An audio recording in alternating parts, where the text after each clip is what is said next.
choose to go to the moon in this decade and do the other things, not because they are easy, but because they are hard. Because that goal will serve to organize and measure the best of our energies and skills. Because that challenge is one that we're willing to accept, one we are unwilling to postpone, and one we intend to win.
Welcome to the report from Iron Mountain.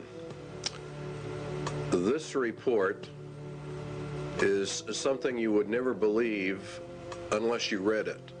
But you also have to understand the mindset of the government that requested it. And that is one of the most important features of this video. The objective was to determine accurately and realistically the nature of the problems that would confront the United States if and when a condition of permanent peace should arrive. This is one of the key elements of the report, because we are to go under the Antichrist system, an era of supposed peace. And this is what this whole program was about. If and when a condition of permanent peace should arise, that means that peace in reality equals world socialism, as we will find out as we journey through this report. And they were to draft a program for dealing with this contingency. In other words, this is a planned situation.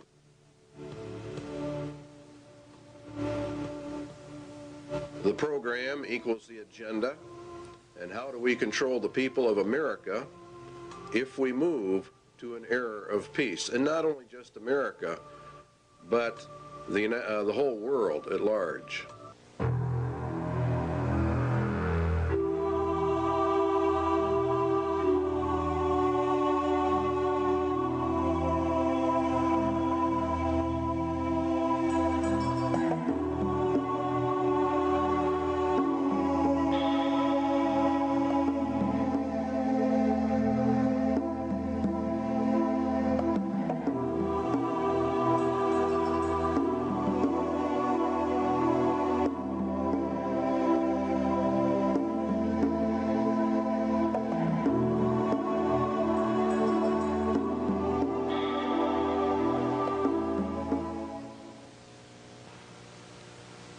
In 1961, Public Law 87-297 was passed, paving the way for the United States to be merged with the United Nations. It's a very crucial law in that it disarms the American citizen in violation of the clear intent of the Constitution, which calls for our right to bear arms to maintain our free state. And by the calling for the disarming of all Americans, of course, we lose our free state and we are submerged actually into a slave state. The disarming was to be done by a period of gradual disarmament, and as they were disarming, the United Nations would be built up with a powerful standing army. The evidence suggests a CFR-TC Bilderberg connection, the rich men of the earth, the merchants of Babylon, the killers of the just, according to the Holy Scriptures. The report concerns itself with a globalist agenda, and the conclusions reached have been advanced by these groups. Every one of the conclusions in the Iron Mountain report have been advanced by these groups: Committee of 300, the CFR, TC Bilderbergers, Royal Institute for International Affairs, Tavistock, your Club of Rome, United Nations. It goes on and on. Okay, it began back in 1950, actually. These hearings began to take place in the United States, and the calls for a world government were actually held in 1950. Here's a resolution in Congress that was considered and called for testimony, and it says to provide a true world government through the adoption of a world government constitution. There was a clear intent to place the United States directly under the United Nations and to scrap our Constitution.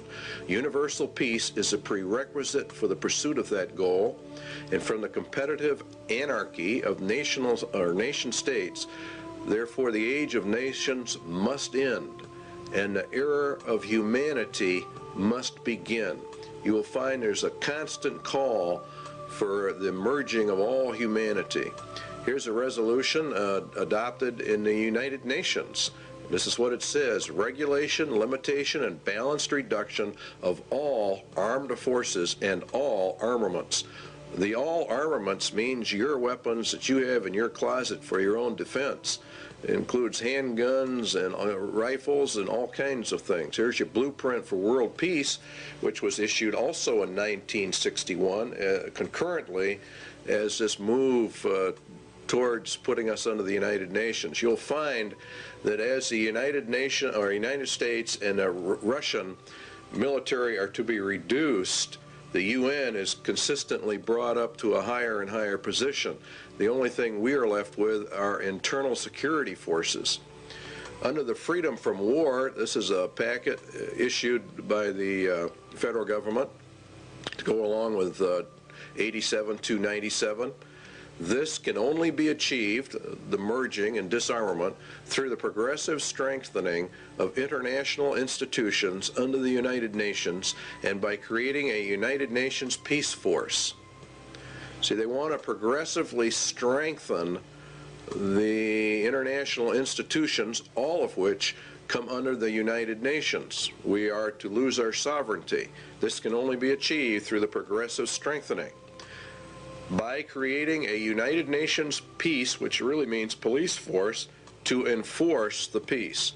This is what Daniel said, and by peace the Antichrist shall destroy many. He shall also stand up against the Prince of Princes, but he shall be broken without hand. And it was given unto him to make war with the saints, and to overcome them, and power was given him over all kindreds, and tongues, and nations. And all that dwell upon the earth shall worship him, whose names are not written in the book of life of the Lamb, slain from the foundation of the world. All right, back to the government report. The disbanding of all national armed forces and a prohibition of their reestablishment in any form whatsoever other than those required to preserve internal order and for contributions to a United Nations peace force. They are to bring the UN up to a point where no state would have the military power to challenge the progressively strengthened U.S. peace force, and all international disputes would be settled according to the agreed principles of international conduct. That's exactly what the Bible says. It was given unto him to make war with the saints and to overcome them, and power was given him over all kindreds, tongues, and nations. No one can make war with this final world entity. If you will study your scriptures out, you will find that the United Nations fulfills every parameter listed for the Antichrist system. And Public Law 87-297 has been updated. There are numerous updates. You will, if you go search them out, Public Law 101-216, for example, has been updated. Here's another one. I have today signed H.R. 1495, the Arms Control and Disarmament Amendment Acts of 1989. It authorizes the fiscal appropriations to get this thing underway. Now, the problem with it is the Bill of Rights and Amendment 2, the right to bear arms, a well-regulated militia being necessary for the security of a free state, the right of the people to keep and bear arms shall not be infringed. In other words, in reality, you cannot infringe that right in any way, method, or manner. The only way a people can remain free is to hold in their power the weapons necessary to secure their free state. This amendment deals with the international security of the United States from its own government. In other words, this amendment was to secure the people's freedom from their own government, from an internal government takeover. This right is not there so that you can go hunting or for the other excuses made. It is there to prevent the government of the United States from becoming a dictatorship by treason. In other words, by betrayal of the Constitution of the United States. Now, in order to merge the United States into the United Nations requires a total betrayal of the Constitution, which guarantees you a free state through the right to bear arms. You see the connection? The United Nations, the communist, illuminist, Masonic world dictatorship. And there are no freedoms, hence they have to get the guns to eliminate the free state nation guarantee in our Constitution. The Iron Mountain Report, then, is a report in reality on how to circumvent the Constitution of the United States. And in reality, it's a document of treason, of how the rich men of the earth are actually going to divert the attentions of the people away so that they can get this done. The guidelines given by the government for the Iron Mountain Report: 1, military-style objectivity; 2, avoidance of any value assumptions; and 3, the inclusion of all relevant data. And this is a very important part of this report, is the avoidance of all value assumptions. This is what makes it so absolutely cold and inhuman. It is to be amoral. It is as a computer is amoral. It deals in factual data. There is not any mercy. There's not any compassion. It doesn't deal in right or wrong, or what is good or evil. It is a report on the handling of men, women, children, and babies on the basis of herd or animal management without regard to any moral considerations whatsoever. It reduces people to objects. It reduces all humans to non-entities with no rights of self-determination, with no rights granted by the Creator, and with absolutely no rights under a Constitution. The Constitution has been effectively canceled by Iron Mountain. Now again, you'll find these resolutions coming up in Congress all the time that want to strengthen the United Nations, to establish an international criminal court, SJ 32. These are bills before the Congress and the Senate. The implementation of Agenda 21 and other Earth Summit agreements, which is all United Nations. Reagan called for the World Army. Clinton has approved a UN Army. You're seeing it on TV all the time.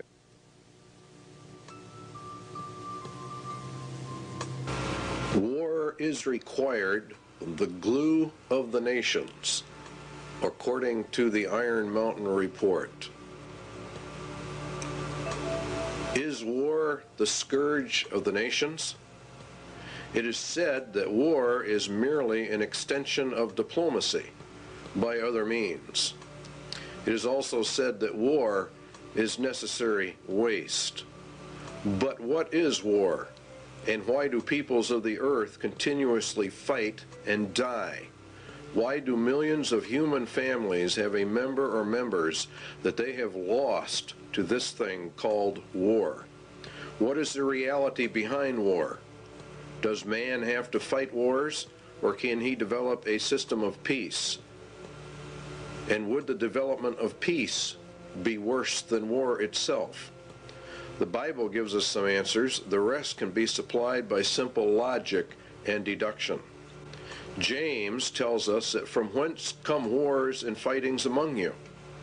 Come they not hence, even of your lusts, that war in your members? Ye lust and have not, ye kill and desire to have, and ye cannot obtain. Ye fight and war, yet ye have not, because you ask not.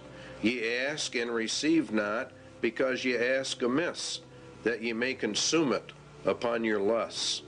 The root of war, then, is lust, and lust is want, and want is greed, and the root of greed is a self-centered heart, an unregenerated human heart.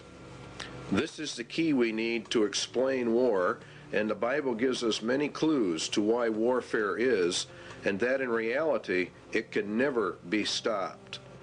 The root of the problem lies with the human heart, and the Bible says that the human heart is so desperately wicked that none can know it.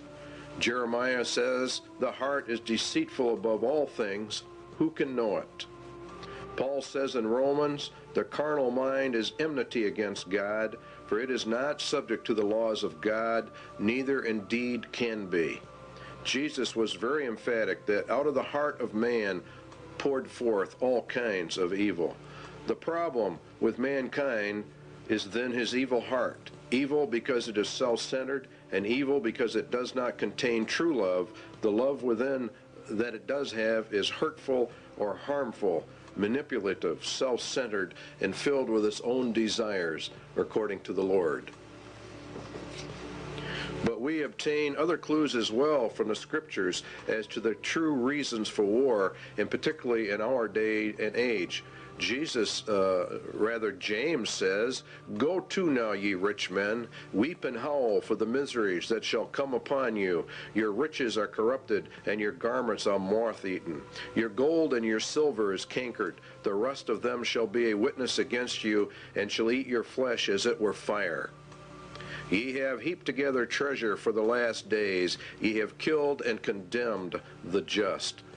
Now let's run a little logic. Lust is the center of war, lust is greed, and greed is from evil, self-centered hearts. The Bible also says that the love of money is the root of all evil, or the height of all greeds. Lust then is greed, and the ultimate greed is an insane love of money, which brings with it power, which brings with it control over mankind.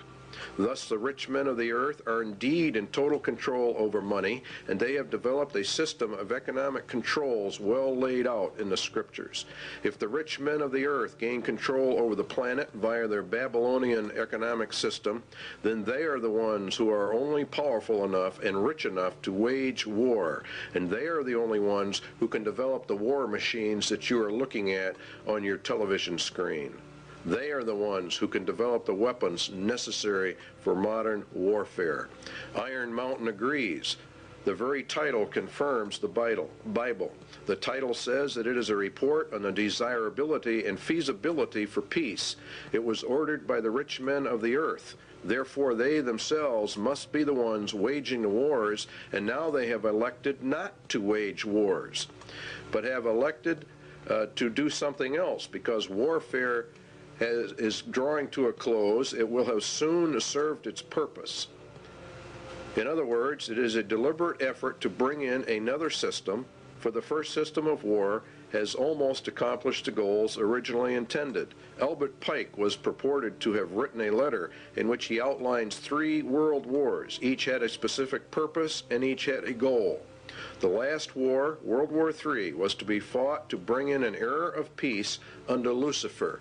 It was to be fought predominantly between the United States and the Soviet Union, and it would come in an era of seeming peace when it seemed like everything was fine, everything was great. The Bible says that the Antichrist is a man of peace. He rides a white horse and has no war machine. There are no arrows in his bow. He is to usher in a period of peace after great wars. Iron Mountain is about this era of peace. Iron Mountain is a report to aid Antichrist in his rise to power. It is in reality a report from hell.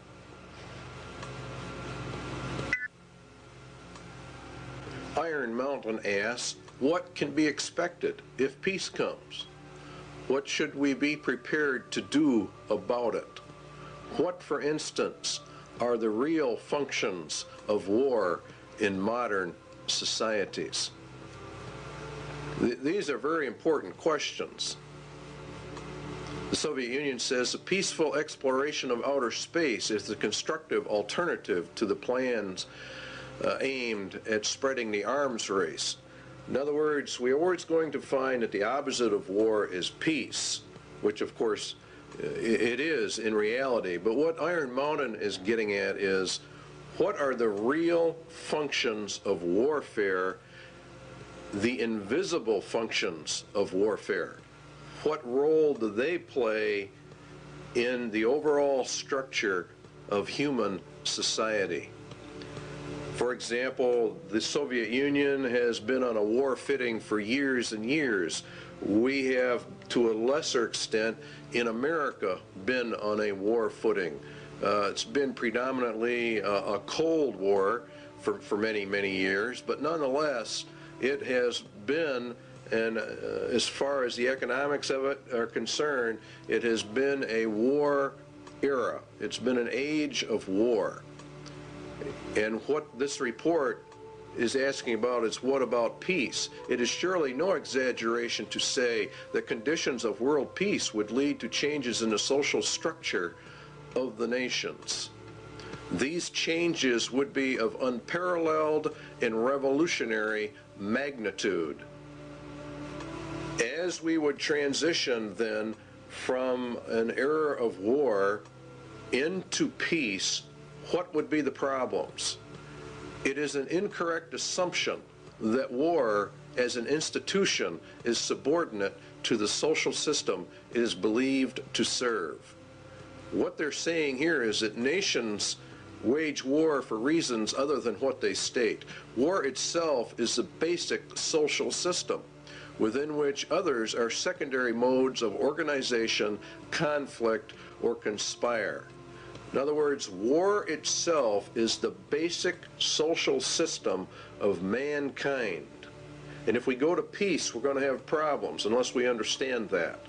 It is the system which has governed most human societies on record today. Well, this is, of course, very true in our day and age. We have seen nothing but war, starting predominantly with World War I and coming forward. The Soviet Union has had tremendous expenditures in their military, and the United States has likewise. It's been, in reality, an arms race. We're going to find out there is a reason for it. The capacity of a nation to make war is the greatest social power it can exercise. War making, active or contemplated, is a matter of life and death, says Iron Mountain. The misconceptions of war: 1, to defend a military, or defend a nation rather, from military attack by another, or to deter such attack. To defend the national interest, economic, political, or ideological. To maintain or increase a nation's military power for its own sake. Now you see, these are the visible or more obvious reasons why a person would say, well, that's why we have war. But what they're saying is there are more less obvious, very invisible, and this is the heart of the entire Iron Mountain report. Its conclusion was that war is absolutely necessary. It's an absolute requirement for human societies and nations to come together. It is in reality, they claim, the glue of the nations. The Soviet military machine, or its war-making capacity, is the actual glue that has held the Soviet Union and the communist empire together. If they were to move into an era of peace, what would happen? All right, Iron Mountain says it is these invisible or implied functions that are the dominant forces in our society. So what we have to find out then is, what are the true functions of war in a society? Why, for example, has the Soviet Union and the United States, both of which are controlled by the rich men of the earth, been on a constant war footing, constantly escalating this conflict? Why are they doing it, and what are the reasons behind it? Economic reasons are: it is a necessary waste that operates outside the normal economic supply and demand system. Warfare creates an artificial demand. In other words, the war system itself, having huge militaries with all of their armaments, with all of the research and developments, creates a demand. This waste of money outside the system, according to Iron Mountain, acts as a counterbalance to the economic growth of the nation. It is progressive for research and development of weapon systems, and it spurs technological advances which spin off and help society at large. Defense spending per se might be countenanced on economic grounds alone as a stimulator of the national metabolism. In other words, war itself, for economic purposes, is a tremendous growth factor. For the political reasons, it's different. A nation is a group of people organized together with a common goal and a national identity. The nation has an outlook or an attitude of how it will deal with other nations, and that's what we call foreign policy. A nation's foreign policy, says Iron Mountain, can have no substitute if it lacks, or no substance rather, if it lacks the means of enforcing its attitude. In other words, if the nation is not strong enough, it doesn't matter what their attitude towards somebody else is. War is itself the defining element of any nation's existence vis-a-vis any other nation. War, then, equals nations because it is the glue of nations and what causes them to come together, and peace would mean the dissolving of the nations. The elimination of war implies the elimination of national sovereignty and the traditional nation state. Please understand the importance of that remark in Iron Mountain. It is the elimination of war that brings us to world government. The war system not only has been essential to the existence of nations as independent political entities, but has been equally indispensable to their stable internal development. Without it, the war system, no government has ever been able to obtain its legitimacy, or in other words, we could say its right to rule its society. War is the basis of that claim to rule, and it is therefore the glue that holds a nation together, according to Iron Mountain. The possibility of war provides a sense of external necessity without which no government can remain in power. The organization of a society for the possibility of war is its principal political stabilizer. All right, in other words, for the Soviet Union, they said that the American people were the enemy, and that gave them the glue which held the Soviet Empire together, which rallied the people to make such sacrifices so that we could build up this huge war machine. The basic authority of the modern state over its people resides in its war powers. Now that's another very important statement. Therefore, a substitute for the war system must be found in order to control the people and provide stability and legitimacy of government if we go into an era of peace. Now we know that the United Nations is to be that era of peace. So therefore what they are saying is we have to find substitutes for what war does, the invisible functions of war. We have to find a substitute for that if we are going to go to peace. Obviously, if the war machine is discarded, new political machinery would be needed at once. In other words, as they phase war out, they have to phase whatever they're going to put in its place in to control the people, to control the nation. This is an essential part of Iron Mountain. Until the substitute for war, is developed, the continuance of the war system must be assured to maintain the stability of its internal organization of power. In other words, we have to keep the war system going in order to remain in control. Keep war until all substitutes are in place and running so we don't lose our rulership. In other words, those that are in power are going to remain in power. They've got to figure out a way to do that. So they're going to de-escalate the war system as they bring in a peace system. And the peace system is going to radically alter our societies. What substitutes for war are there?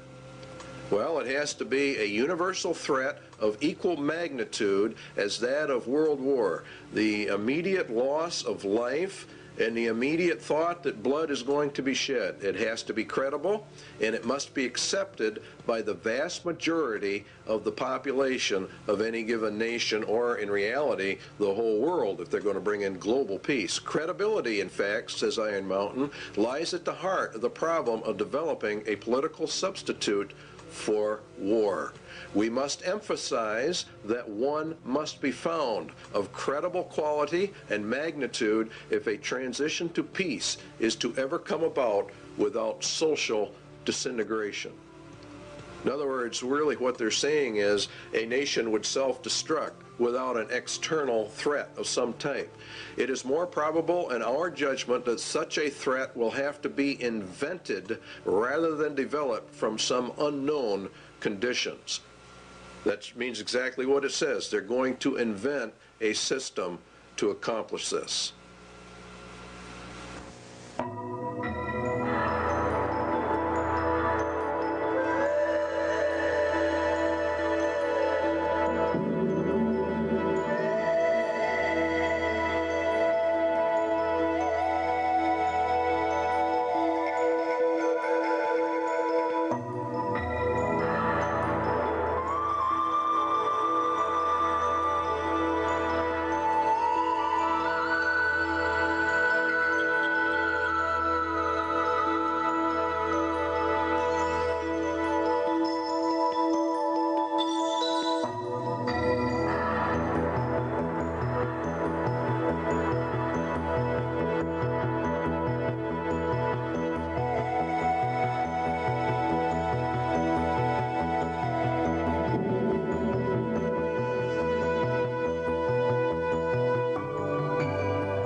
An effective political substitute for war would require alternate enemies.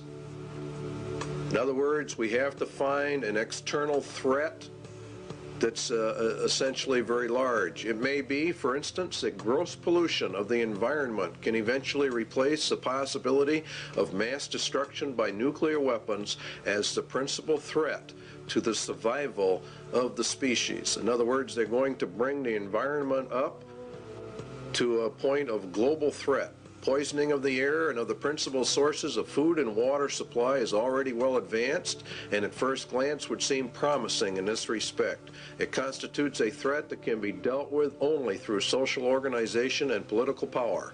But from present indications, it will be a generation to a generation and a half before environmental pollution will be sufficiently menacing on a global scale to offer a solution as a substitute for war. In other words, we replace the war threat with an environmental threat.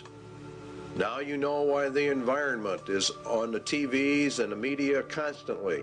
A generation is about 30 years, so it'd be about 1991 that this would be brought up to a global scale. It is true that the rate of pollution could be increased selectively for this purpose. In other words, what they're going, you could selectively find areas where you could deliberately increase the pollution to get this threat in motion a little quicker. It is true that the rate of pollution could be increased selectively. In fact, the mere modification of existing programs for the deterrence of pollution could speed up the process enough to make the threat credible much sooner. In other words, let's have the governments drag their feet on pollution controls or the enforcement of pollution controls. And around the world, that's exactly what we have seen, a matter of foot dragging on the areas. One would then perhaps get the concept that this was all deliberate. Allow pollution to deliberately get worse until it can be manipulated by the controlled media into a world crisis. A global crisis has to be developed. Al Gore, Vice President, very timely book. Perhaps coincidentally, he wrote the book called Earth in the Balance, Ecology and the Human Spirit. It's a modern version of Iron Mountain in the ecological field. And in reality, it's quite an interesting book. You should go out and buy a copy of it. The world government organizations are pushing this. Climate crisis, Emergency Earth Rescue Administration. The people of the earth have a new common enemy, which requires an emergency worldwide campaign. You see, and we have to abandon our armaments to join in a common cause for survival. What did Iron Mountain say? It had to be a threat to the survival of the species.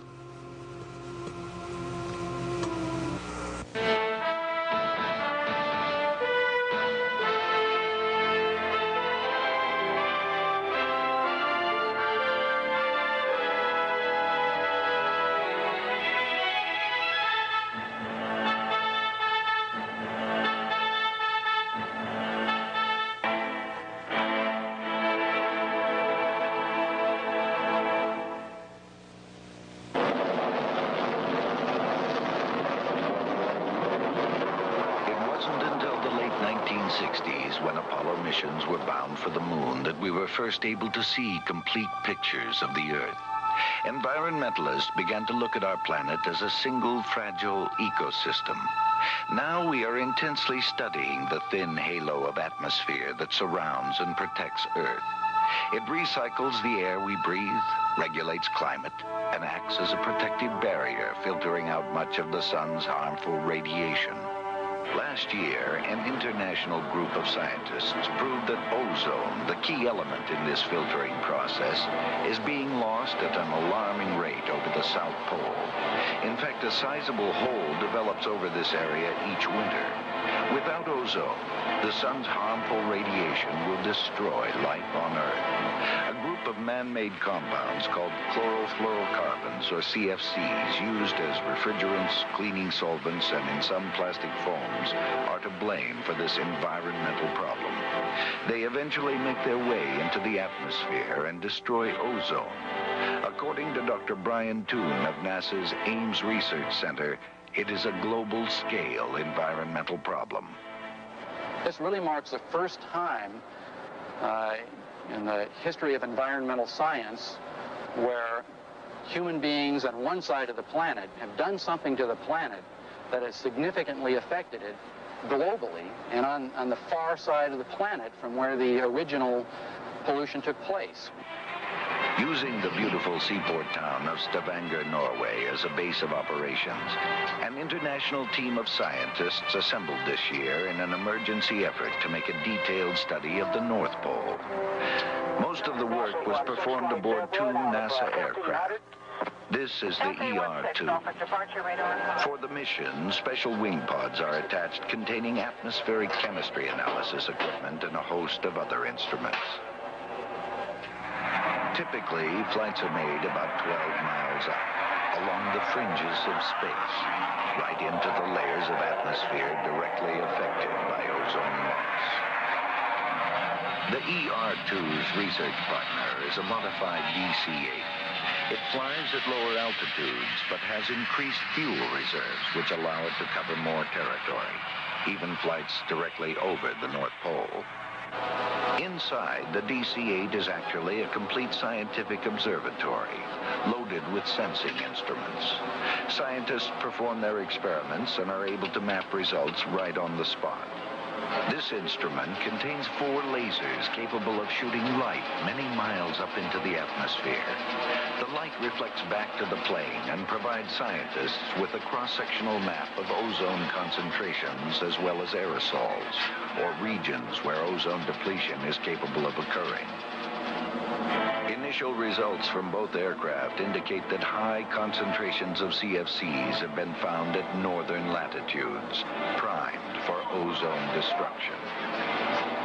When combined with high-altitude ice clouds, the right amount of sunlight and confined slow-moving masses of air, ozone destruction occurs. As a result of this airborne mission, scientists were able to confirm the process and predict areas of depletion. International policymakers have met in hopes of limiting the amount of CFC production and recently agreed to phase out its use by the year 2000. Many scientists worry that this may not be soon enough. Again, Dr. Toon. With the ozone problem, for example, when you release fluorocarbons to the environment, it's decades to centuries before those are removed. Researching safe economic replacements for CFCs is a vital part of solving this serious environmental issue. Thanks to the intensive work done in the last few years, we know why ozone depletion exists. It is now up to the world community to take responsibility for the future of our global environment.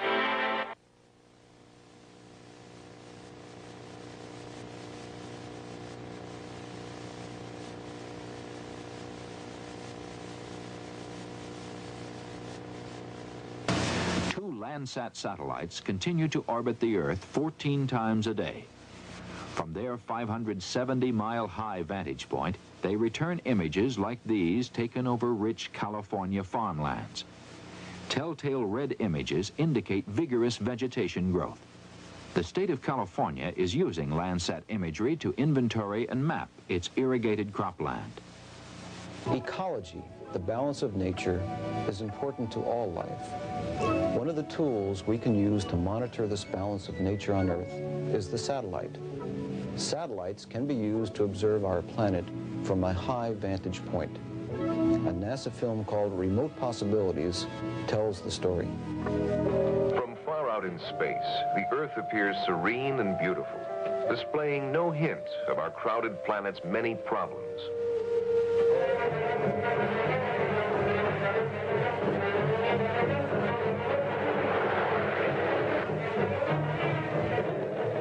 As we have used and changed our planet, we have become aware that in many ways we are exhausting it. Exhausting our food supplies, our sources of energy, our natural lands, exhausting the potential of even the once seemingly limitless oceans. Management of Earth resources is at a critical stage. It has never been more important that we understand the environmental relationships of our planet. Scientists are striving to apply the technology of the space age, the quest for more and better information about these complex relationships. In 1972, a new kind of satellite left the launch pad and rose to an altitude of 910 kilometers from Earth. There it settled in a circular orbit around the planet. This satellite, called Landsat, opened a new era of Earth resource management.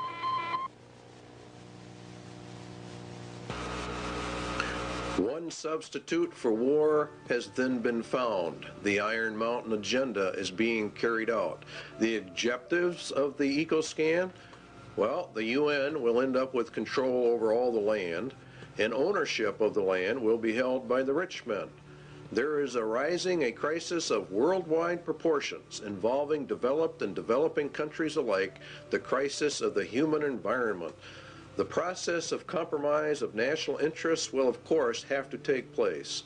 International economic security is inconceivable unless related not only to the world's environment, but also to the elimination of the threat to the world's environment? Well, the only major threat is private property ownership and private property rights, where people can do as they want. Let us also think about setting up within the framework of the United Nations a Center for Emergency Environmental Assistance. You can see how they're raising this thing up to an emergency status, an emergency level. And that's what Mikhail Gorbachev said in December 8, 1989, in a speech to the United Nations.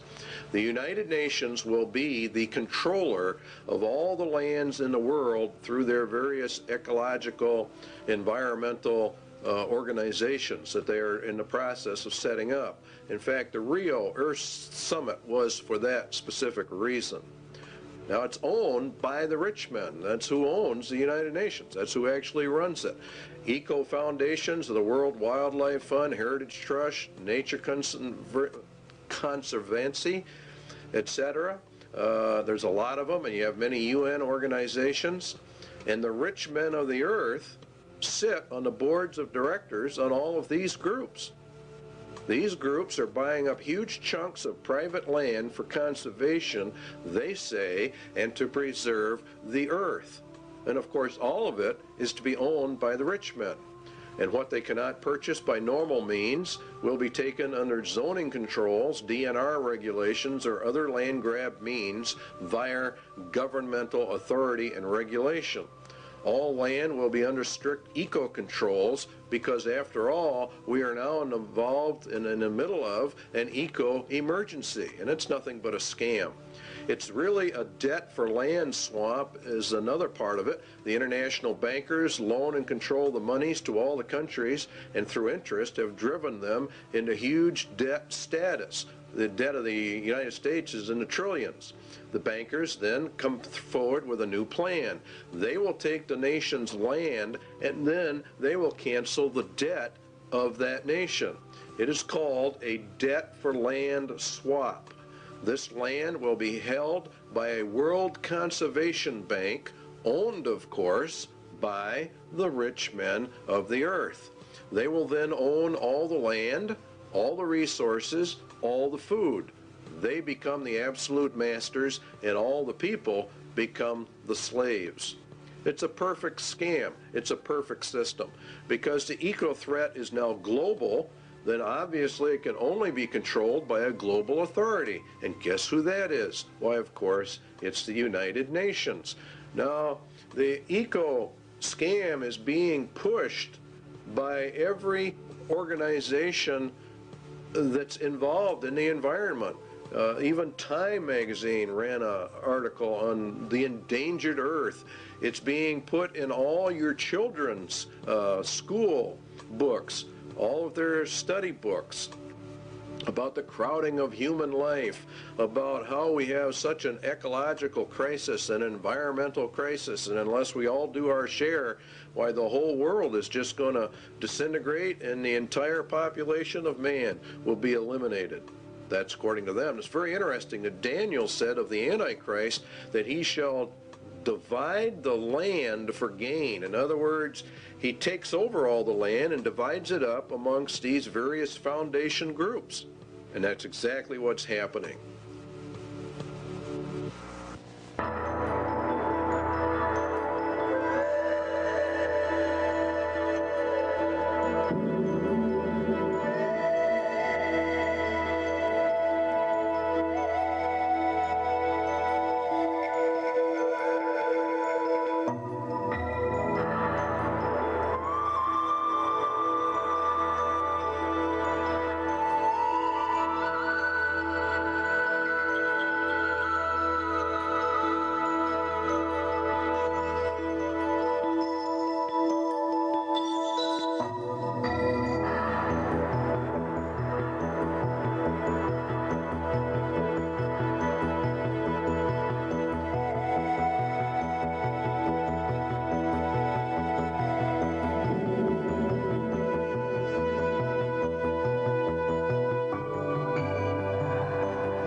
It has been hotly argued that such a menace would offer the last best hope for peace by uniting mankind against the danger of destruction by creatures from other planets or from outer space. Experiments have been proposed to test the credibility of an out-of-the-world invasion threat. It is possible that a few of the more difficult to explain flying saucer incidents are of this nature. The thrust of the second threat is to unite mankind against a common enemy. The escalation of the UFO mystery requires careful media control. The threat must also dovetail into the agenda for a one-world government. Everything that Iron Mountain proposes in all of their substitutes will lead into a one-world government. And that is the whole nature of it. There has been a tremendous amount of interest in UFO activity. Many, many books have been written about it.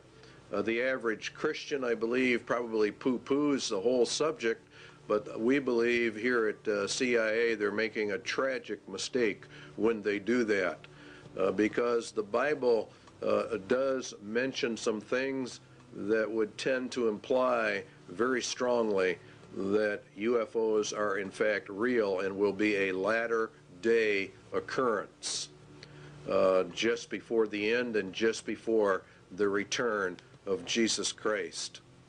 As you can see, here's a book for Christians, UFO End Time Delusion. It is part of the grand delusion that God is going to cast down upon man for their rejection of Jesus Christ in the end.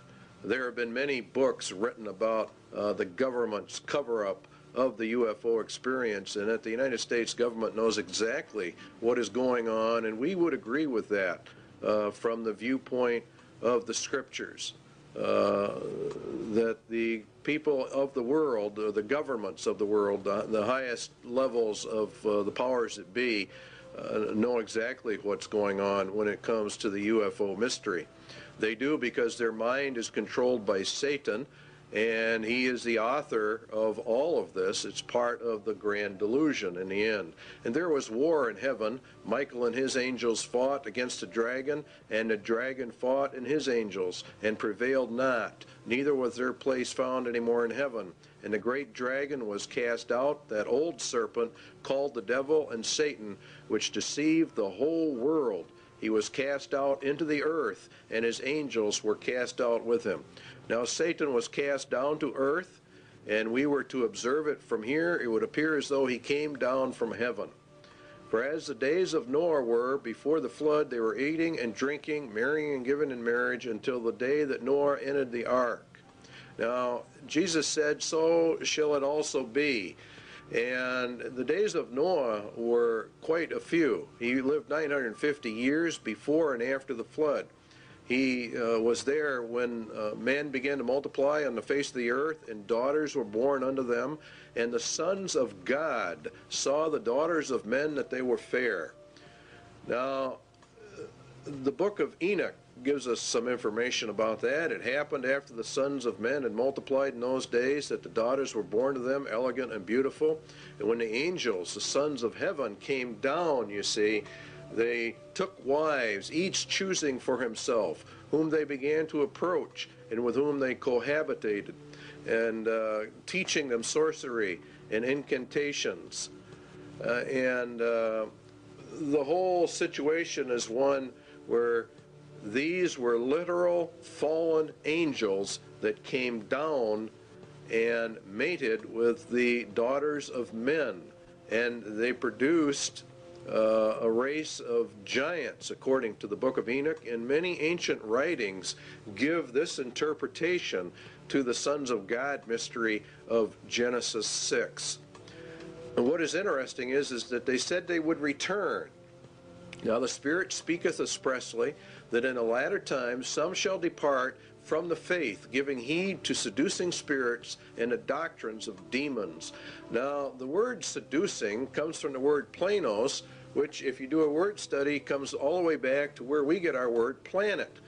Could it be that the interpretation is, in the latter times, some shall depart from the faith, giving heed to impostors from other planets? That would be the most literal translation, and that is also exactly what is happening. These impostors are actually demons pretending to be from outer space. It is part of the grand delusion.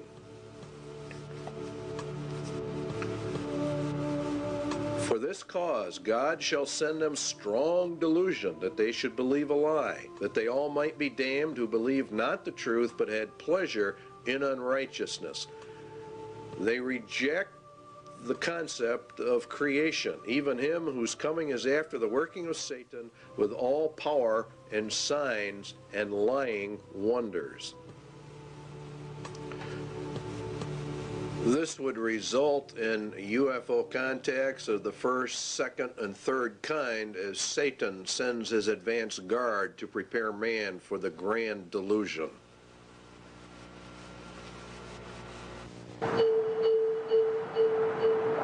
On the surface of an average planet, circling an ordinary yellow star, an advanced intelligence searches the skies for evidence of life.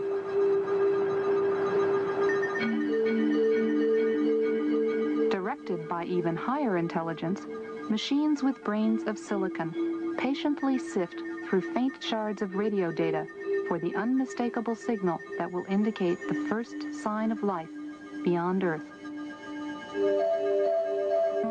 Now plans for the most sophisticated SETI search ever focus on the Goldstone Deep Space Communication Complex in California's Mojave Desert.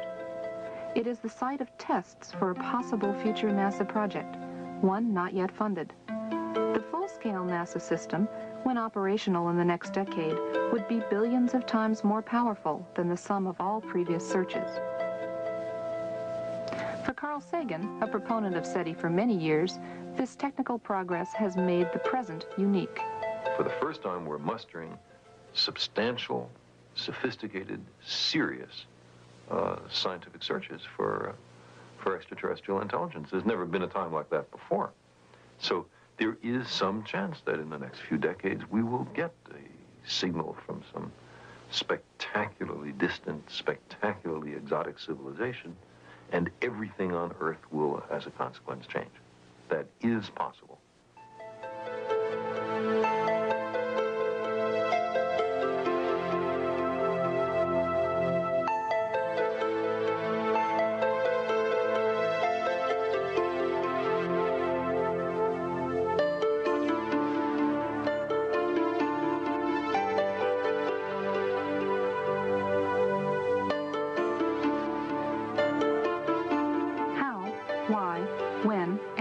To search for life beyond Earth has been debated for centuries. Deciding what sort of signal to look for in the skies is no easy task. NASA's proposed search focuses on radio, a portion of the electromagnetic spectrum where nature produces the least interference for any intelligent signal. The plan is to use existing radio antennas and combine them with advanced computer hardware and software specifically designed for the task. Signal processing equipment suitable for SETI is constantly becoming more powerful and more efficient, but also cheaper and smaller than ever before. SETI pioneer Frank Drake came up with a way to organize our developing knowledge and current ignorance. SETI scientists often use what's called the Drake equation to illuminate the necessary conditions for contact and to provide a rough estimate of the number of other civilizations. The existence of other technical civilizations depends upon astronomy, how planets form, comparative planetology, biochemistry, the role of intelligence in evolution, technology, and the fate of technical civilizations. So SETI becomes a way to test our theories of the origin and evolution of the universe and the place of life within it. There are several keys here that we want to look at as we keep Iron Mountain's report in mind. The two primary keys are that evolution is an accepted fact and ETs are now accepted at the highest levels of government. We believe that the SETI program is camouflage for what is really going on, or the contact reports that have been gotten out from the government under the Freedom of Information Act are in fact cover for the SETI program. But the two, we believe, are going to merge in the end and introduce mankind to the aliens, who are in reality demons and Satan's advanced guard. The movies that have been produced are very important. Satan plants a seed, he waters it, then he sits back and watches it grow, and then he reaps the harvest. And the harvest, of course, is the loss of millions upon millions of men. The Day the Earth Stood Still was produced many years ago, but it's a very, very important film in that it planted the seed. The Day the Earth Stood Still said that war must stop, peace must be enforced, and world government is a requirement to get all of this to happen. The message was very important. E.T., a very, very popular movie, taught us some things as well. It said that reptiles are very cute, that love is the answer, that love heals, but more importantly, that we all evolve in a different manner. You're going to find evolution at the bottom of all of these movies. And Star Wars is another one.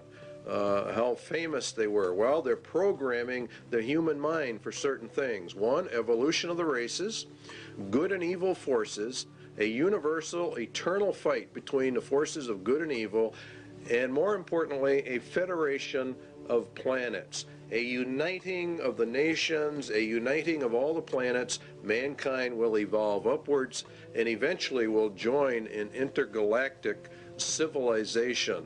And this is the important keynotes in every one of these movies. Close Encounters of the Third Kind was a very, very important film. It bases itself on evolution. Two, that the United Nations is a central player in that movie. The U.S. military is connected to the United Nations in that movie, and that mankind will join interplanetary civilization. It starts by contact, by exchanges of the races. In other words, some of our people go there, and some of their people come here. Now, something surfaced not too long ago called Majestic 12 that dealt with government contact with aliens. A lot of people laugh at this document and think it's a hoax. Our research against the Bible would say that it is not a hoax, that this actually is legitimate and that contact has been made. Operation Majestic 12 is a top-secret research and development intelligence operation established by special classified executive order of President Truman. Now, this took place back some years ago. Very interesting, however, what Majestic 12 sets up.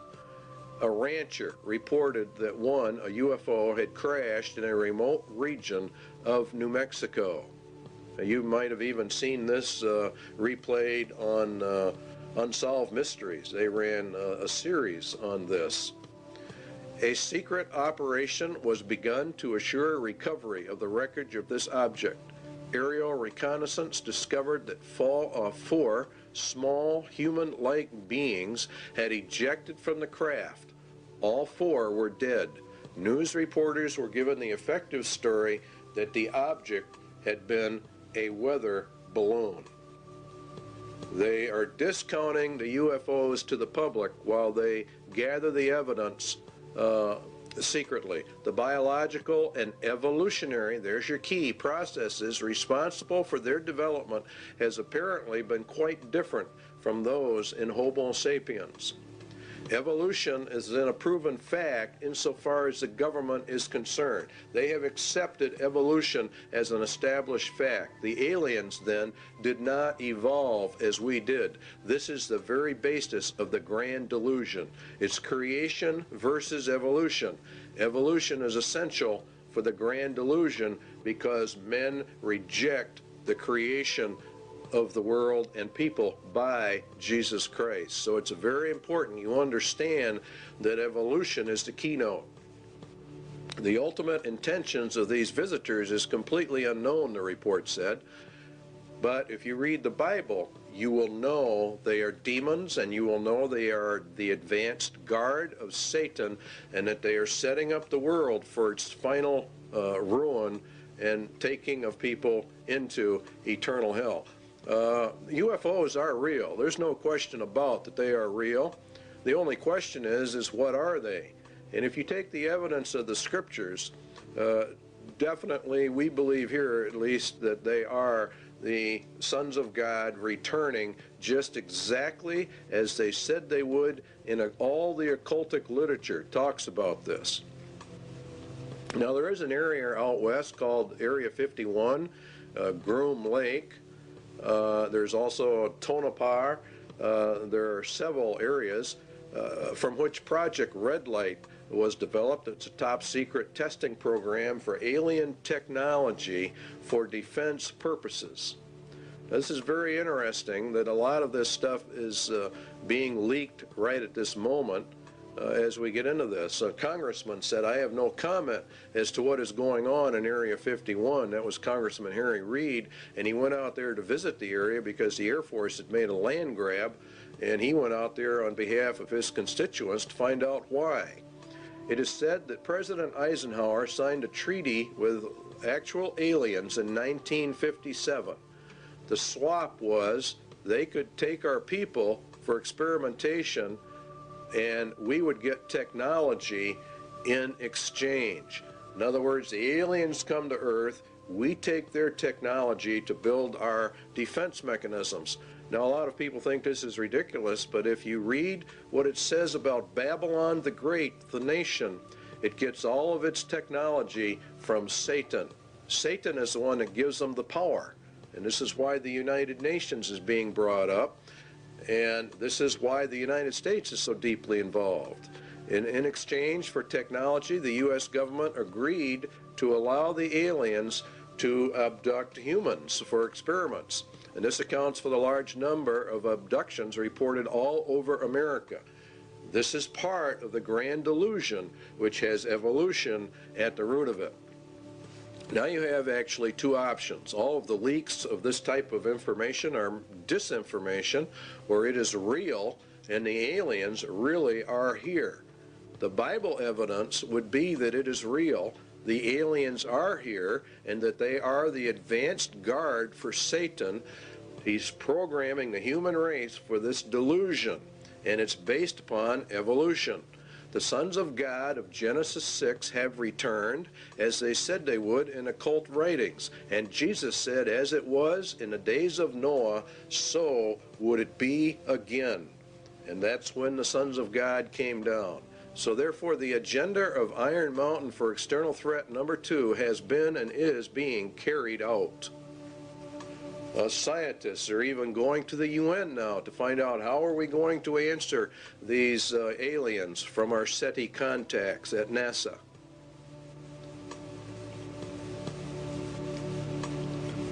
They believe the UN should do all of this. And so you see it elevates the United Nations to power. And this is very important because part of the Iron Mountain agenda.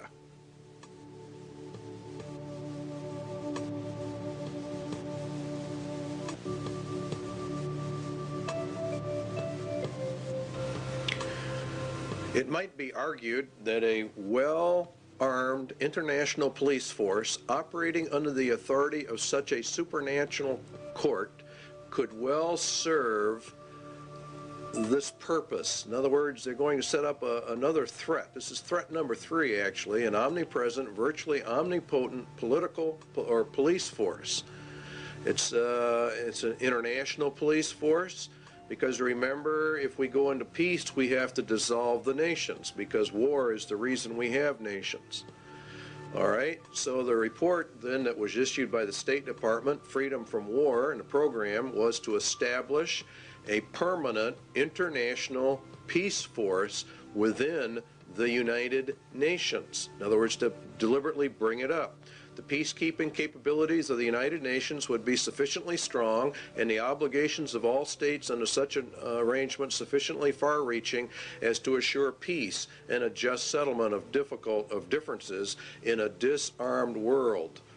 They're going to use the United Nations to keep the peace. In other words, a world government, which is exactly what Daniel talked about and Jesus talked about. And it is very deadly.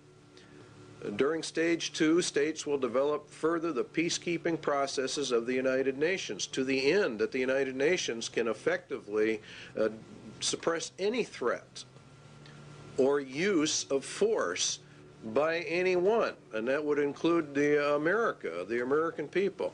It's going to be omnipresent, and it's going to be omnipotent in its ability to handle. And this is what Revelation says, who can make war with the beast? Remember that the U.S. and Russia are to have their internal or militaries turned over to the United Nations in this 3-stage process, and we end up with a UN in total control of the world, a global entity, precisely as Daniel and Revelation talk about.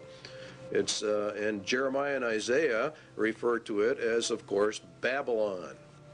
And this process, of course, emerges bringing out the United Nations as the final end-time global ruling entity, which the Bible refers to as the apparatus of the Antichrist, or we could say the Antichrist system.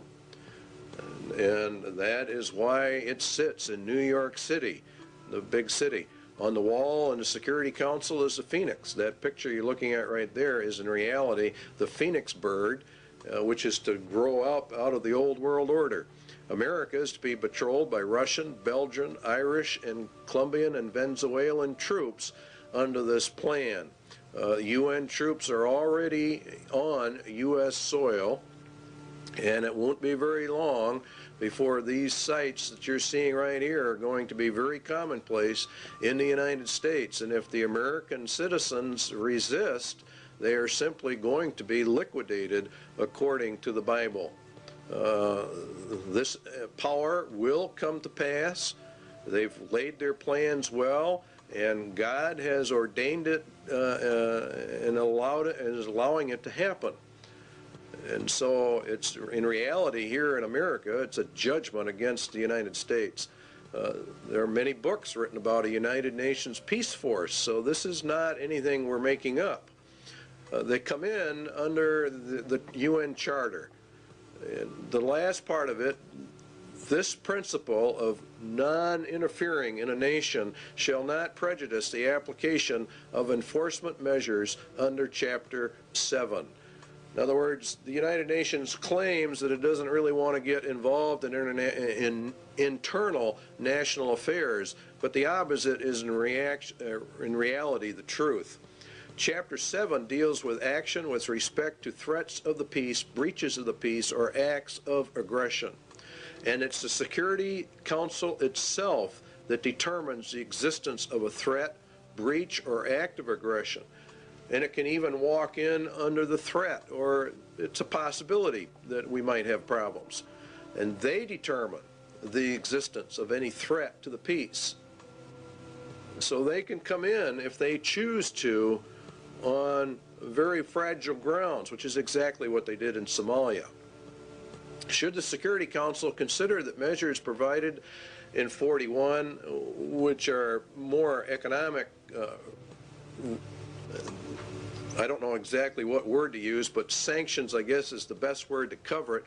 If that doesn't work, if economic sanctions do not work, then they can resort to military powers. And they can use whatever they have to maintain or restore international peace. Now, Psalm 2 says that the kings of the earth set themselves and the rulers take counsel together against the Lord and against his anointed. Where do the rulers of the world meet? They meet at the United Nations, and this is where they take their counsel together. And the United Nations is, according to the Bible, anti-Christ, anti-God, to its very core. It is, in fact, the substitute for God and Christ on planet Earth. They intend to take it for themselves.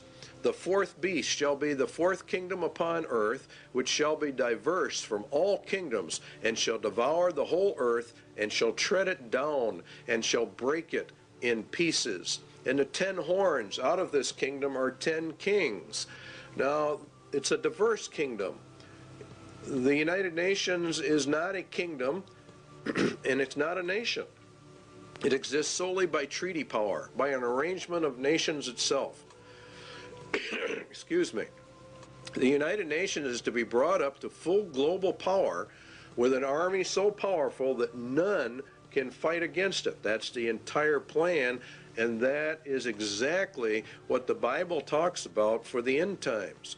It will also break into pieces the entire world, and that's done under Article 52, which deals with regionalism, which is in fact breaking the world into pieces. And this is how they do it.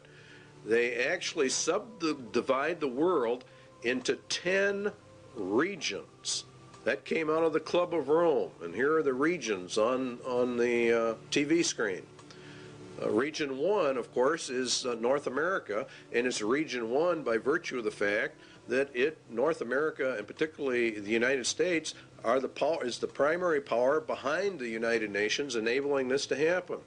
The United States itself is broken down into 10 federal regions. We have global regions, and now we have national regions. And in our country, they are simply called federal regions. And we're moving, in effect, from elected officials to an appointed officials to non-elected bureaucrats who are appointed.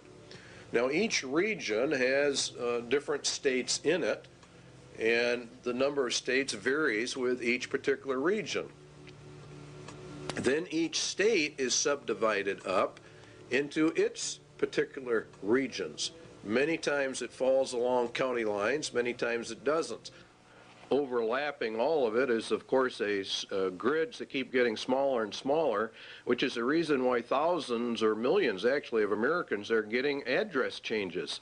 They're going under the United Nations grid system, which divides the world into tiny pieces, which is exactly what Daniel said. They can get it right down to your house number. In fact, they can get it down to about 10 square yards of turf.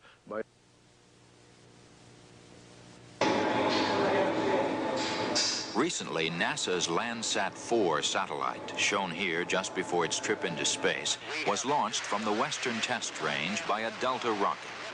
This Landsat is the fourth in a series of NASA spacecraft designed to continuously collect accurate information on Earth's resources.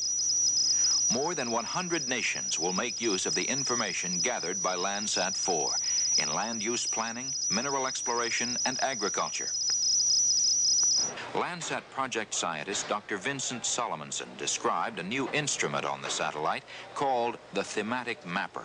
In urban planning, the Thematic Mapper will be very effective.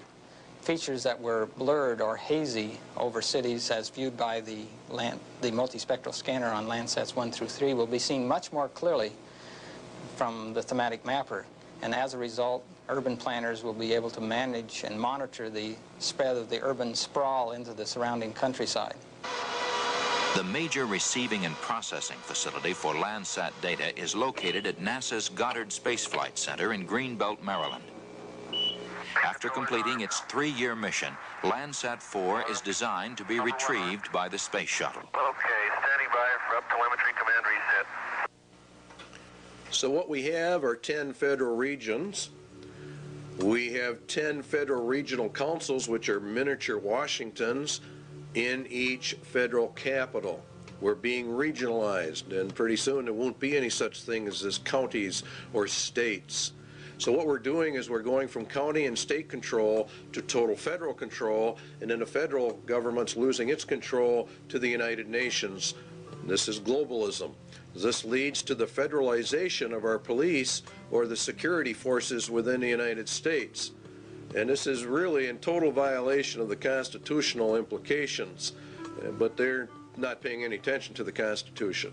The internal security forces are not your peacekeeping, UN peacekeeping troops. The peacekeeping troops are there to put down actual revolutions and wars. The internal security forces are there more for crime control and the rounding up of people. Predominantly, the MJTF police will be the national police force. And this is George Bush and Clinton and the rest of them have continuously pushed this arms control treaty because they have to disarm us in order to make this thing work. If you will recall, we discussed that in the constitutional crisis. The MJTF police means multi-jurisdictional task force police, and it removes all citizens from local, county, and state protections that you had under the law. And they're just abolishing all of this. And the MJTF police mission, we believe, is the house-to-house search and seizure of people. It's made up of National Guard units, state and local police, convert street gangs as needed into deputized police. House-to-house search and seizure, separation and categorization of men, women, and children as prisoners in large areas. Now you have to understand that in order to liquidate the millions of people that Jesus Christ says are going to be liquidated, they have to plan this out long before it happens. 1965, they started the Office of Law Enforcement Assistance. Then came in 1968 the Omnibus Crime Control Act, which converted the OLEA to the Law Enforcement Assistance Administration. They called, in turn, in 1971 for a regionalized police force.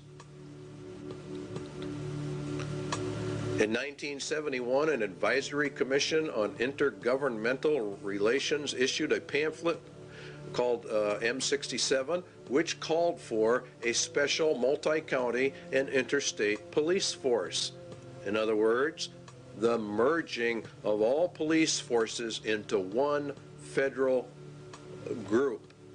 The LEAA in 1973 made calls for the elimination by merger of small police forces. This is exactly what Germany did under Hitler. All dictatorships have two common characteristics: general confiscation of guns in order to prevent internal rebellion, and the establishment of a national police force to enforce the edicts of the dictator. We are following Nazi Germany almost to the exact letter.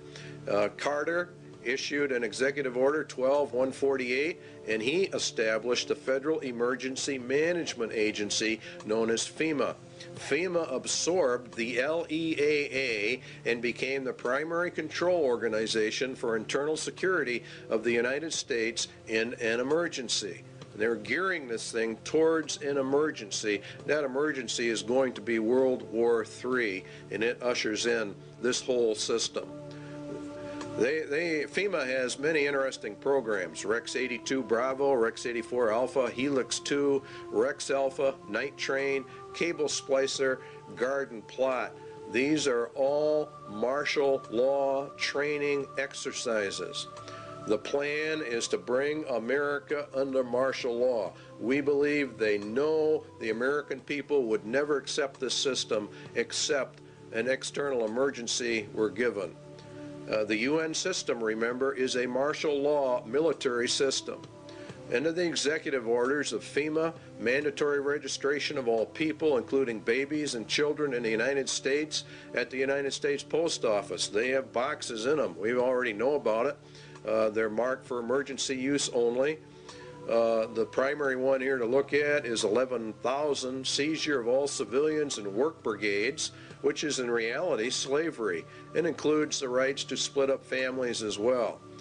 In essence, what will happen in America is going to be worse than the communist revolution in Russia.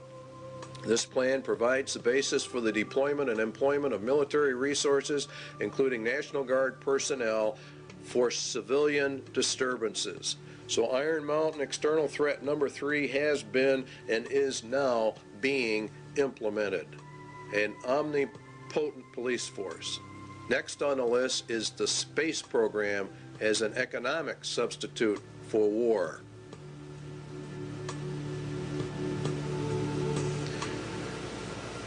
It is the development of a long-range sequence of space research projects with largely unattainable goals.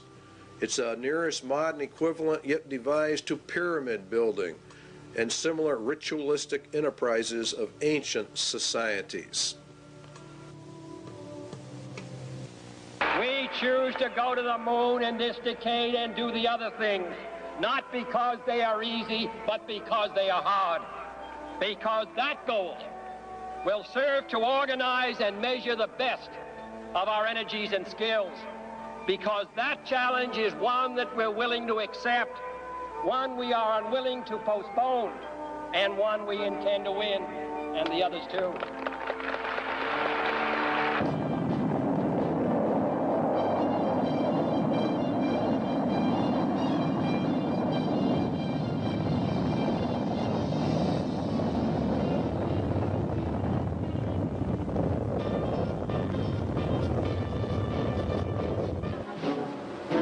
Everything associated with the Saturn V was huge.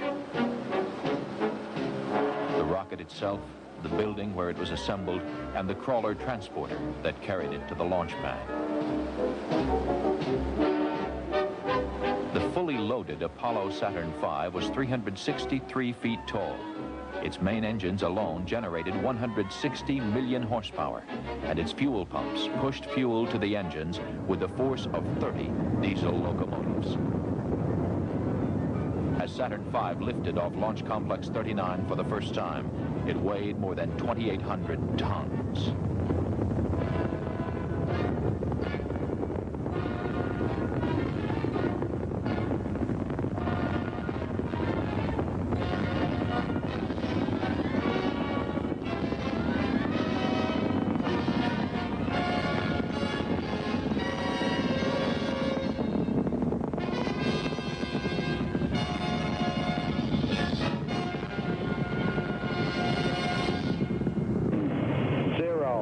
Engine running. Liftoff. We have a liftoff. 32 minutes past the hour. Liftoff on Apollo 11. Tower cleared. We got a roll program. Neil Armstrong reporting the roll and pitch program, which puts Apollo 11 on a proper heading.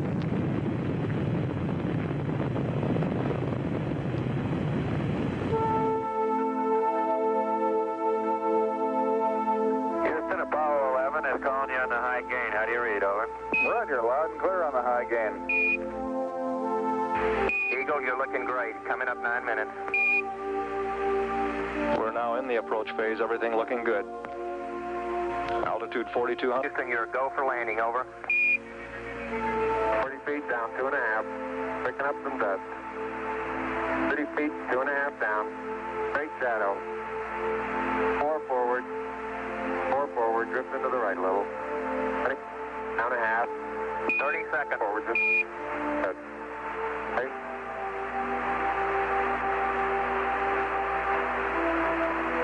Contact light. Tranquility Base here. The Eagle has landed. That's one small step for man, one giant leap for mankind. Across the country and around the world, the Apollo 11 crew were welcomed back as heroes.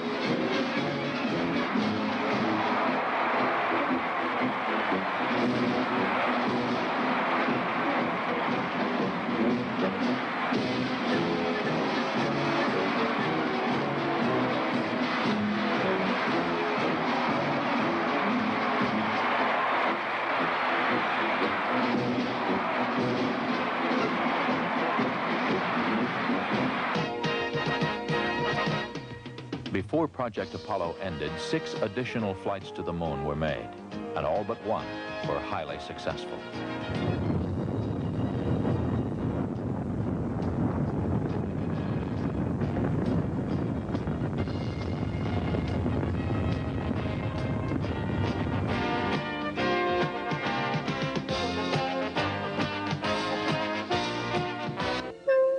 Then ASTP, Apollo-Soyuz Test Project, a joint endeavor between the Soviet Union and the United States. The mission called for a mutual docking and crew exchange to develop the necessary equipment for international space rescues.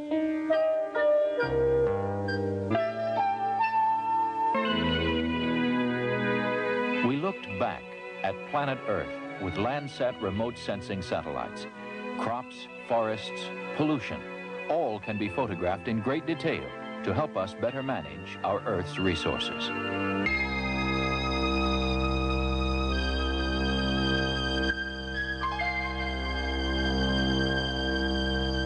As of now, 2/3 of the planets in our solar system have been explored, and by the end of this decade, we will have explored most of the rest, including Uranus and Neptune. Space Shuttle 5, the first operational flight. 2 commercial communications satellites were hauled into orbit, one for satellite business systems and one for Telesat of Canada. Their deployment was a complete success. Have you got it? You don't have it, obviously. I got it. Space Shuttle 6 was the second operational mission and Flight 1 for Challenger, this country's newest spacecraft. After launching a 5,000-pound tracking and data relay satellite from the payload bay, mission specialist astronauts Story Musgrave and Donald Peterson became the first Americans in 9 years to walk in space. Practice needed for satellite repair work. Due for my massive article. Historically, the space program has proceeded in a building block fashion.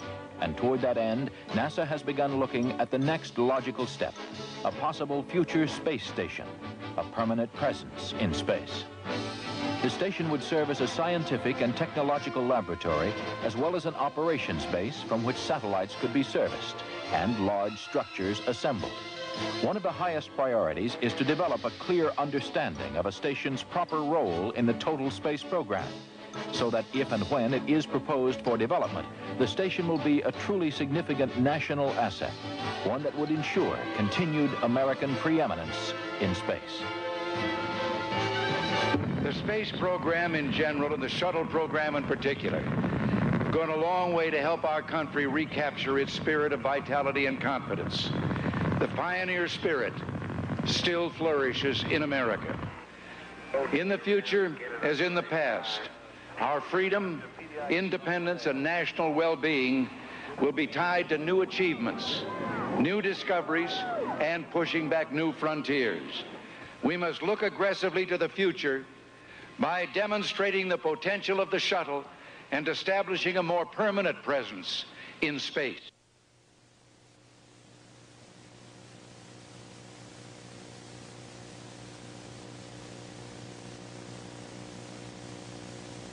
Even when ratified, the INF Treaty will not totally eliminate the nuclear threat to Eurasia. The vast nuclear arsenal possessed by the USSR and the variety of delivery systems available still present a significant threat. The organization of fail-safe inspection machinery could well be ritualized in a manner similar to that of established military processes.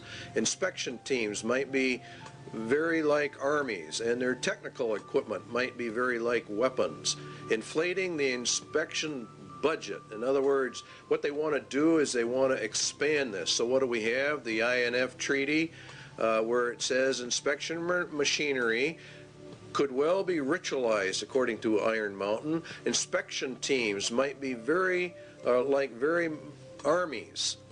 And that's exactly what has happened. We have a great ritual of disarmament.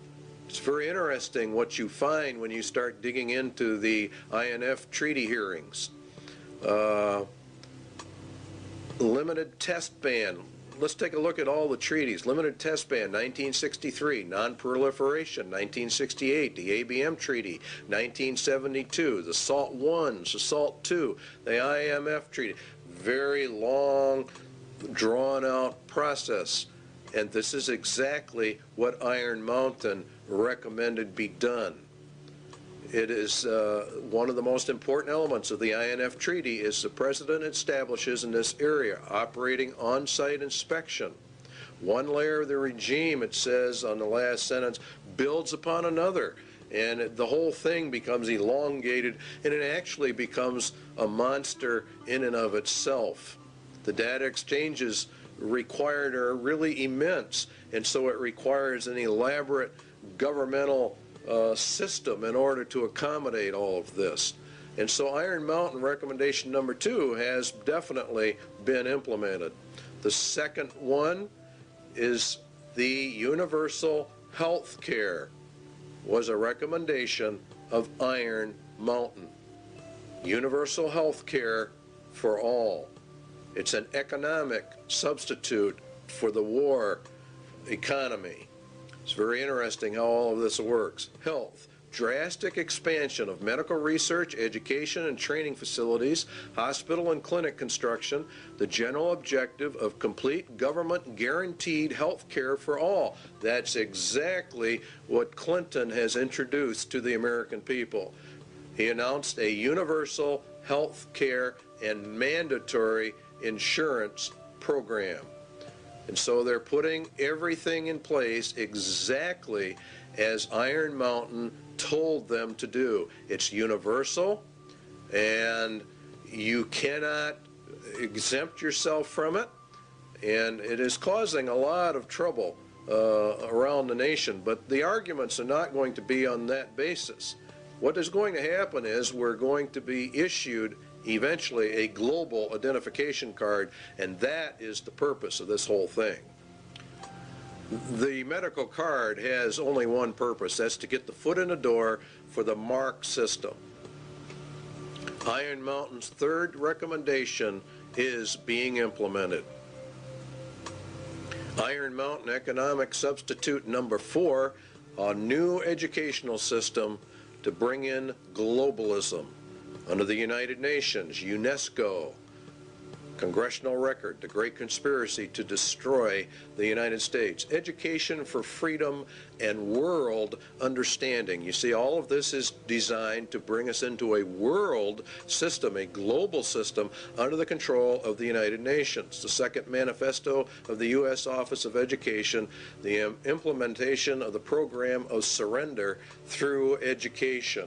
In other words, they destroy Americans' national pride and put us under the United Nations. And the NEA is leading in this. They even say it themselves, teaching about globalism and the world system.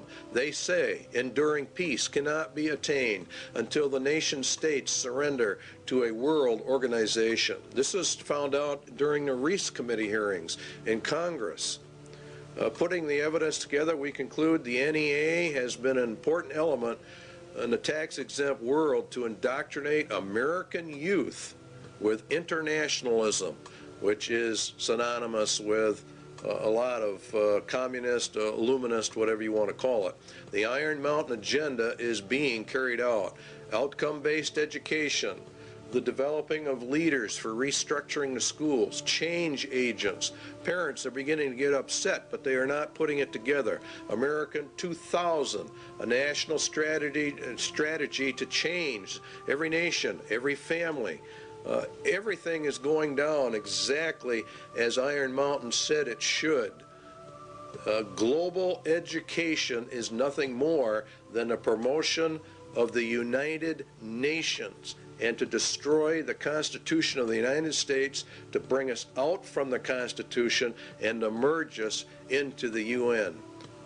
That's what they're going to do.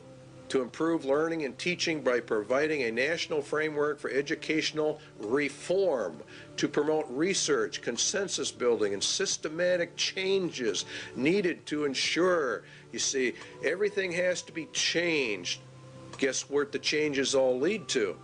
And guess who's behind it? If you look, Robert Mueller, former UN Secretary General to the UN, member of the Planetary Citizens, wrote the Global Core Curriculum. Marilyn Ferguson, the Aquarian Conspiracy, New Age. This is all being integrated into the educational system of America. And it's called America 2000. And it is extremely subversive. The national and international power play for education.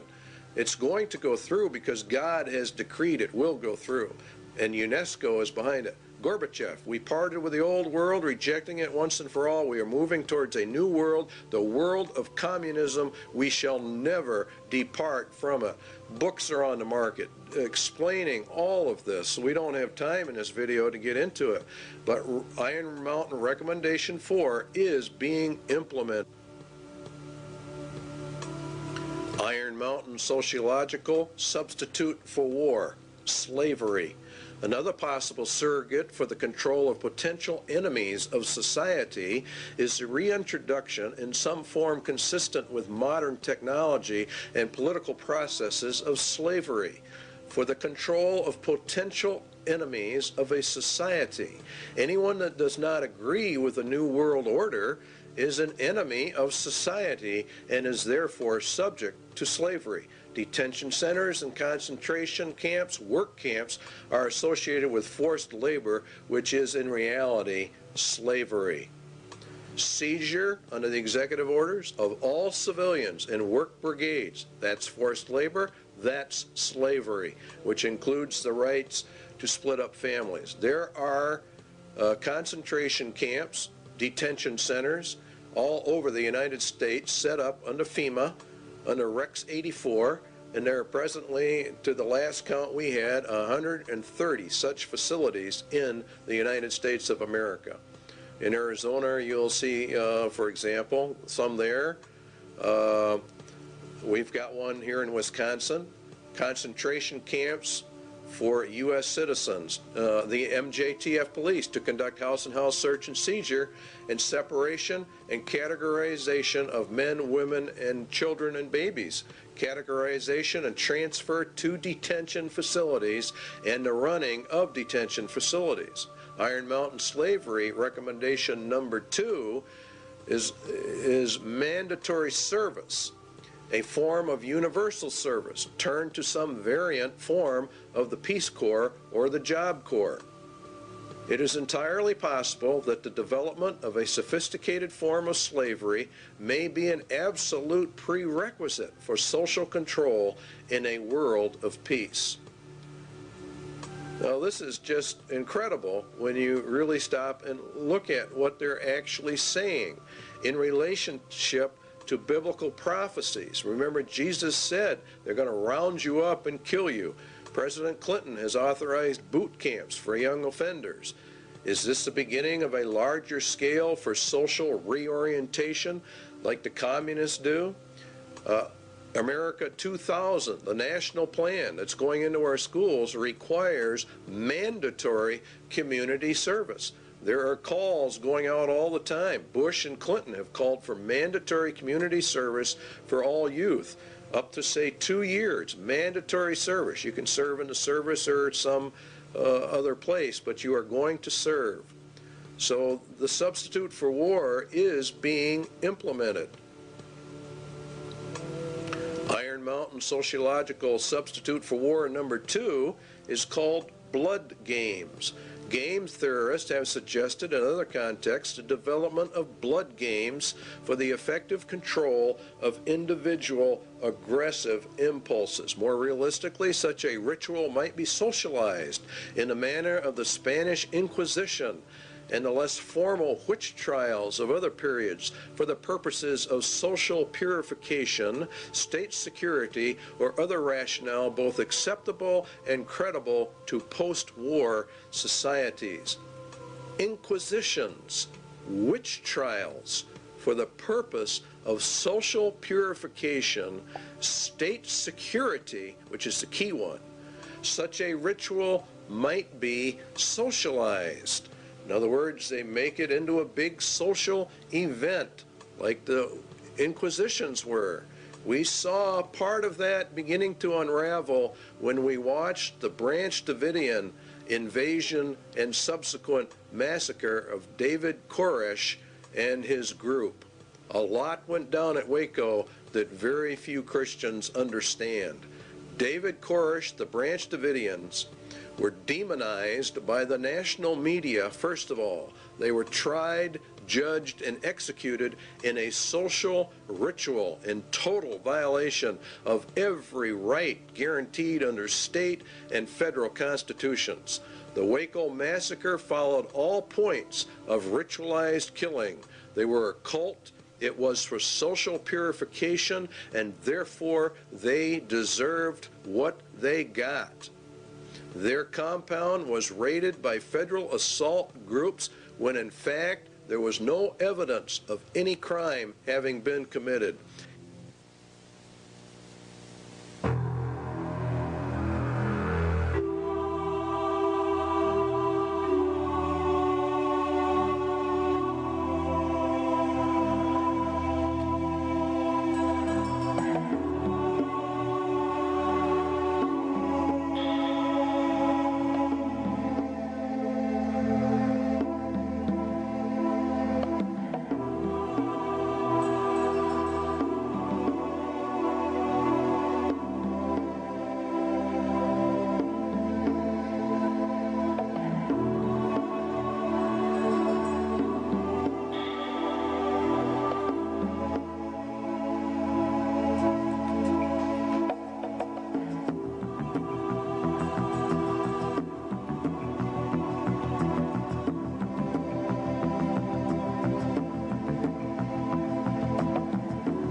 Yesterday's action ended in a horrible human tragedy. Mr. Koresh's response to the demands for his surrender by federal agents was to destroy himself and murder the children who were his captives, as well as all the other people who were there who did not survive. He killed those he controlled, and he bears ultimate responsibility for the carnage that ensued.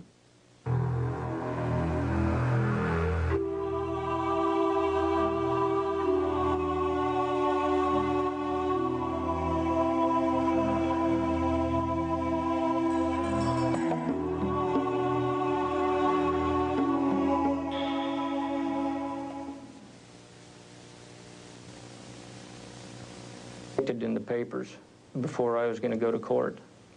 They called me the white supremacist and all that.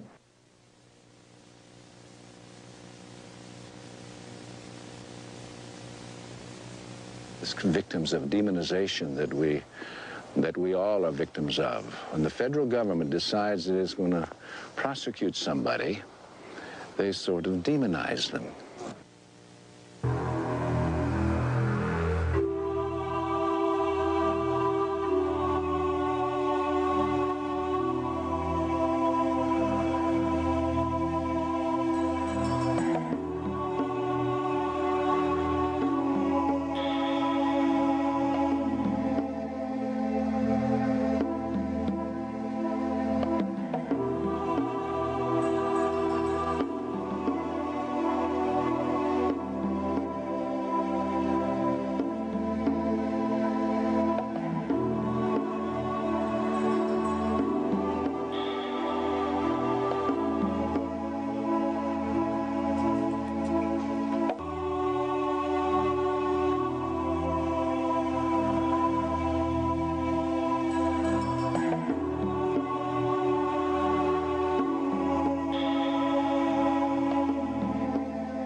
Well, do you want to give your federal agents that leeway to just say, when they kill American citizens, that things just went wrong? We just have a mother here dead, we have a little boy dead, and that just things went wrong.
During the Weaver trial, it was admitted by federal agents that they had been ordered to kill the Weavers regardless of any threat family members posed to government personnel. Now, I want you to think about how serious that is. What was the charge against Vicki Weaver? What crime against the state had she committed that warranted her execution by the federal government? Indeed, she was not charged with any crime whatsoever, yet the U.S. government ordered her shot on sight, a virtual killing. It was murder in the first degree. It is cold-blooded, ritualistic, social purification because the Weavers held a viewpoint not politically correct. The Weaver case, along with the Branch Davidians, proves we are in the middle of the final battle for the Constitution of the United States. There are many, many enemies within America that want to get rid of our Constitution and destroy our rights. The war has now shifted from a paper and legal war to an overt shooting war, and we feel it's going to get far worse. They came against this thing to see what the reaction of the American people would be, and they found out that the American people cheered them on. So we are ready for a complete takeover. Spotlight put out a small publication on FEMA in case of emergency. Executive Orders, Blueprint for Dictatorship, also is one of their publications. Now, an executive order is issued by the President of the United States. It does not go through the Senate or the Congress. He merely issues it. It's put in a federal register, and within 30 days it has full effect of law, and nobody passes upon it. Now, that's fine, and he has some rights to do that, but not contrary to the Constitution of the United States. FEMA developed national security emergency plans for the regulation of immigration, nationals of enemy countries, plans to implement laws for the control of persons entering or leaving the United States, develop intergovernmental and interagency law enforcement plans and counterterrorism programs to interdict and respond to terrorism incidents in the United States that may result in a national security emergency. To interdict and respond to terrorism incidents in the United States. Now, this is a key that they're beginning to use. Under the new Crime Control Acts, particularly under the Crime Control Bill number 8, which is now before the Congress, a protester can be charged with terrorism. And this paves the way for the government to declare all those who oppose the New World Order as terrorists, and therefore imprison them, because you will be a political dissenter. To develop law enforcement plans to respond to civil disturbances. These people know perfectly well there's going to be major disturbance when this thing finally comes in. So they want all bases covered by law. So that's their rationale. They will legally be able to do this. You don't think it's going to happen. This is exactly the executive order issued by George Bush to quell the Los Angeles riots. L.A. went under martial law. Very few people understand what that means, but it means, in essence, that the Constitution in Los Angeles was totally suspended. And it says in there that units and members of the armed forces of the United States and federal law enforcement officers will be used to suppress the violence. In other words, they're federalizing everything, and that's what happens under martial law, and to restore law and orders. They can also call up members of the National Guard. That's a key point. They're militarizing the nation. They're putting it under military law. If Americans do not want the New World Order and they resist, America will go under immediate martial law rather than through the staged program into a martial law system, which is what the UN is. Also included to coordinate all federal agencies assisting in the suppression of violence and the administration of justice. Martial law suspends the Constitution of the United States. The UN is to be brought up to full power, and it will rule through martial law via a three-tier military martial law system. The first one we're going to actually look at is called FinCEN, and FinCEN, from the data we can get, it's not only a financial controlling sector, but it has to do with other things. Their equipment is black, and there are reports of a multitude of black helicopters all over the United States. We get calls on it virtually every day from someone who's just had them flying over the house. The FAA says that the black paint schemes are used on helicopters by the Drug Enforcement Agency and the U.S. Army Special Operations.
Here is a map of FinCEN locations in the United States, and these are confirmed, they claim.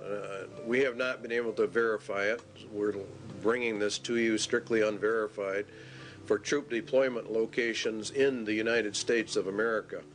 There's been a fairly consistent reporting in Montana of UN combat groups. They are in reality the top tier in the UN system, and entrance to the U.S. was by presidential executive order 11-11-90, signed by President Bush. And there are many battle group locations, and there are many multi-jurisdictional task force police, which are the third tier, or the lowest, on the UN police force. And it is in reality, from what we can gather, is the federalization of the police forces in America and putting them in reality under the United Nations command, which we go under. And that would be for the detention centers, concentration camps for dissenters are part of this overall system for the roundup of people. Now, one of the largest ones is in Alaska. The Alaskan camp is the biggest, being over 1 million acres, and it's located just outside of Fairbanks, according to reports, and it's serviced by a spur line called the Alaskan Railroad. That's very interesting because under the emergency orders under FEMA, one of the railroads that gets activated and falls under their control is the Alaskan Railway.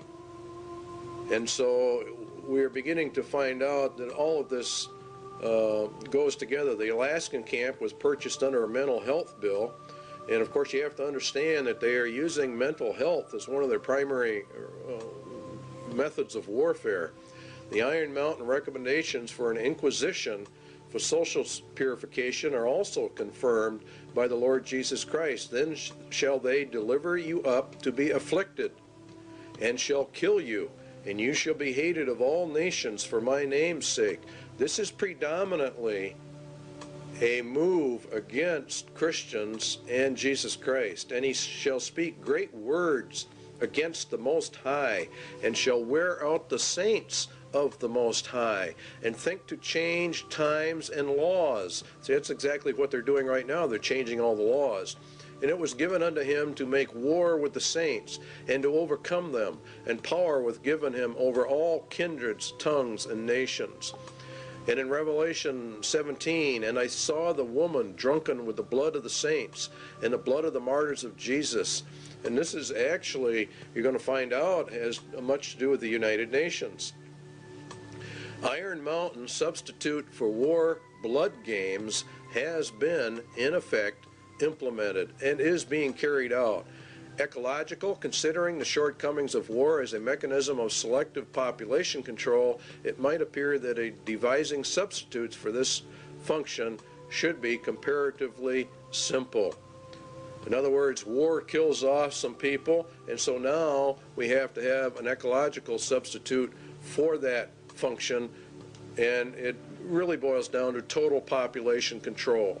Current trends in warfare, the increased strategic bombing of civilians, and a greater military importance now attached to the destruction of sources of supply as opposed to purely military bases, strongly suggests that a truly qualitative improvement is in the making.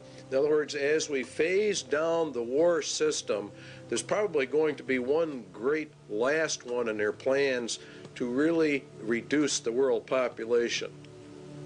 There is no question but that a universal requirement that procreation be limited to the products of artificial insemination would provide a fully adequate substitute control for the population. A universal requirement that procreation be limited to products. See how they treat people. Conception and embryonic growth taking place wholly under laboratory conditions would extend these controls to their logical conclusion. Now, total and complete control, this is what this means, of every human being born. They will be pre-selected genetically to be a slave to the rich men of the earth. This is the system they're setting up. They have an intermediate step, total control of conception with a variant of the pill via water supplies or certain essential foodstuffs. In other words, they intend to, when they bring in this new system, they will stop the growth of the population. They will put it into the food or the water supplies, and then they would offset it by a controlled substance so that it could be countermanded and the woman become pregnant. And they claim in Iron Mountain that it was already under investigation and under work back in 1961. So the interpretation is the mandatory mass sterilization of the human race with them in total control of all the antidotes for it. Excess population, Iron Mountain says, is war material. As long as any society must contemplate even a remote possibility of war, it must maintain a maximum supportable population.